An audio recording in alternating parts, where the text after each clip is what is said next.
So my very first question would be this one. How would you see in the next decade the urban design for the Chinese cities? What would be, let's say, the expectation from the city representatives? What would be the demand?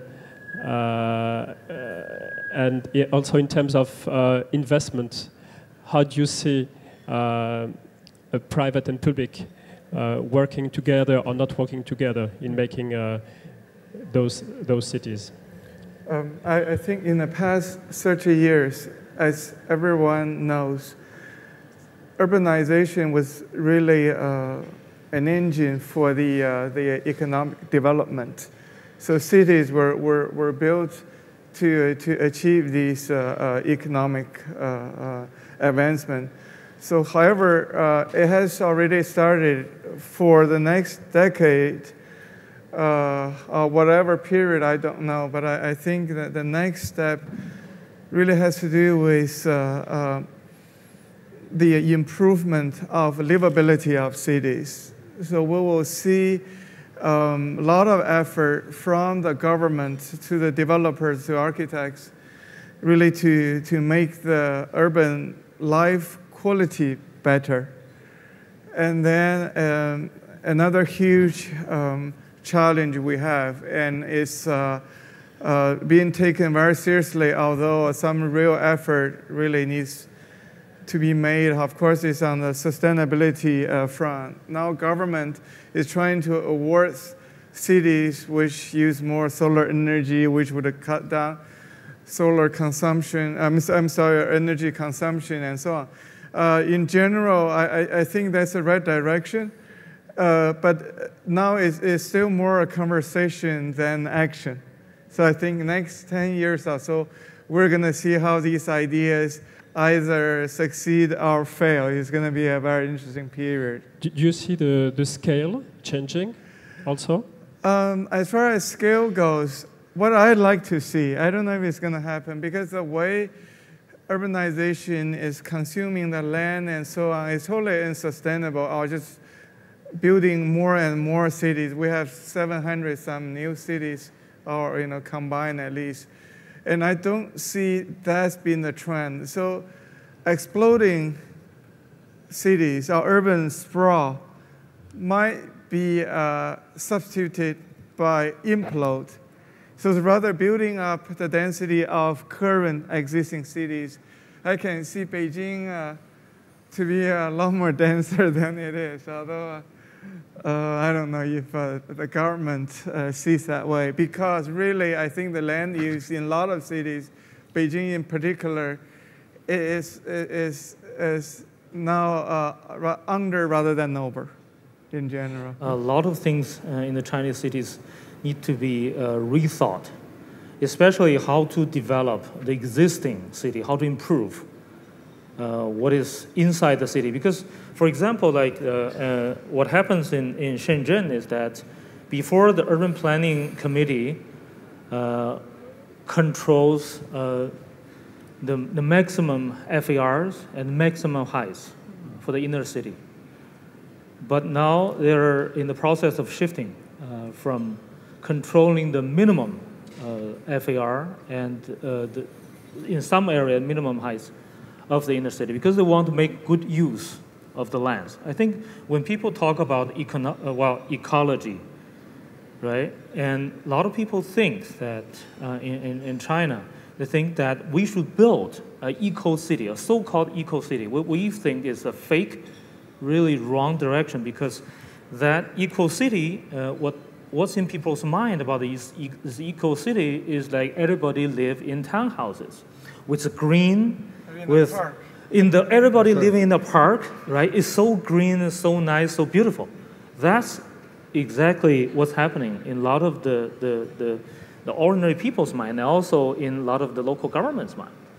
But there are a lot of rooms inside the city. We can densify the city, right, by adding more, by redevelop or regenerate the sort of residues. And a lot of these not only like residues, like vacants inside the city. So when you speak of densification, in a way, we have to learn from Hong Kong in terms of density? Of course, I think that's right.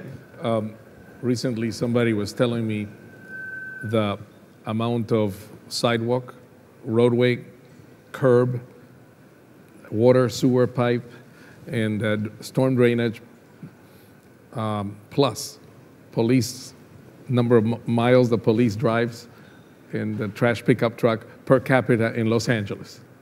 And if you hear that number compared to New York or Hong Kong or Paris, it is so outrageous. It's like 30 times or 50 times what other cities have. And when I heard that statistic, you know, I was wondering, is this a city that will exist in 200 years? Because it's not only what it consumes, is that somebody has to pay for this. You know, somebody has to have a police car driving that distance, the trash pickup driving that distance, the maintenance of all these pipes, and per capita, because it's so spread out.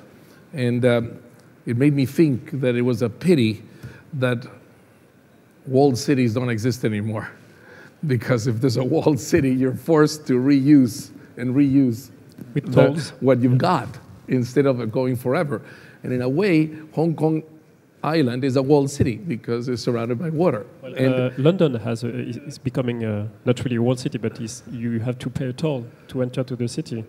Is this something that you think should apply? In a way, what I would have really liked, I mean, if one was idealistic, you draw a line and you demolish everything outside, it becomes agriculture, and inside is the city, and it would be really, it was really nice when there was a wall, and outside was countryside, and inside was city, you know, and you have to get creative how to use the space inside the walls. And in fact, I'm always amazed in our office in Hong Kong how, in spite of this being essentially Hong Kong Island, a walled city, by the nature of water and of the surrounding water, there's always a site. There's always another project that gets built. There's always a way to find. And where I come from in Miami, several years ago, thanks to the environmentalists, they drew what is called the line, because we have the Everglades. And of course, we have the ocean on the other side, but we have the Everglades, and that's where people were expanding the city, and the developers of single-family homes were doing that. But because we were fortunate that we had the Everglades, the line was drawn. And since the line was drawn, the city has really found its, I mean, there are sites that people never thought existed. And now there's a real city, which would have never happened because it would have just gone on forever. And so we do have our wall there, but so many cities don't, like Atlanta, you know, and in a way Beijing, you know, and some Chinese cities don't have that city limit, and therefore they keep growing because it's so easy, to use to develop on raw land, when in fact he was showing a silo, you know, and there's railroad yards that are decommissioned, and there's lots of land that exists in the middle of cities that should be used, that is not, because it's a lot easier doing it the other way. What we see here now, with all your remarks, is actually quite that strong advice to get a way to deal with density again, and to encourage the quality issue, and to encourage not only the cities as well in the outside of the city. So how to do that? And there's a very strong demand how to talk with the central government in China to get that. So I hope that MIPIM indeed is organizing itself in such a way that not only, say, private developers are here, but that indeed it can be shared with the governmental institutions. Because it's we can densify, that's clear. But in the same moment, then we have to increase our infrastructure internally. And we have to reorganize our agricultural land as well in order to improve the access to the cities, or for the goods of that. So this operation as such deserves, say, a wider, audience, and a wider, sequence of measurements. So on one hand, I plead for that, say, developers will make examples of that density, but say as well the conditions that is needed. And on the other hand, that cities and city governments start to exchange their ideas and to open up the proposals for these directions. So I hope for the next manifestation that we can do, instead of only an architectural excursion or only a developer's excursion, that we can do this kind of mixed variant to make that possible, because that mix is needed.